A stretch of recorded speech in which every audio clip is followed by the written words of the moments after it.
Developments in the Russia investigation. A short time ago, U.S. Attorney General Jeff Sessions wrapped up his testimony before the House Judiciary Committee.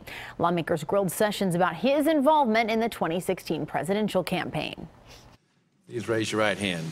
Attorney General Jeff Sessions faced tough questions on Capitol Hill Tuesday. Do you want to admit under oath that you did not tell the truth or misrepresented, or do you want to correct your testimony right now? At the heart of the matter was Sessions' testimony during his confirmation hearing that he had no knowledge of any contacts between the Trump campaign and Russia. Court documents later revealed Sessions was present during a meeting with campaign aide George Papadopoulos, where he discussed arranging a meeting with Russian President Vladimir Putin. He said something about going to Russia and dealing with the Russians, and I pushed back and said you shouldn't do it.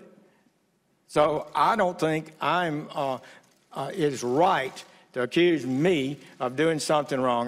Attorney General Sessions did deliver the news that he's looking at possibly appointing a special counsel separate from the one looking into possible collusion between the Trump campaign and Russia. I've directed senior federal prosecutors to make recommendations as to whether any matters not currently under investigation should be open. President Trump has publicly criticized the Department of Justice for not investigating whether Clinton Foundation donations were tied to an Obama administration approval of a deal. That deal allowed a Russian company to purchase a mining company with uranium operations in America.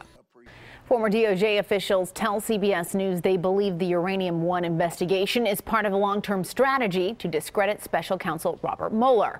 He led the FBI at the time of the Obama administration's approval of that deal.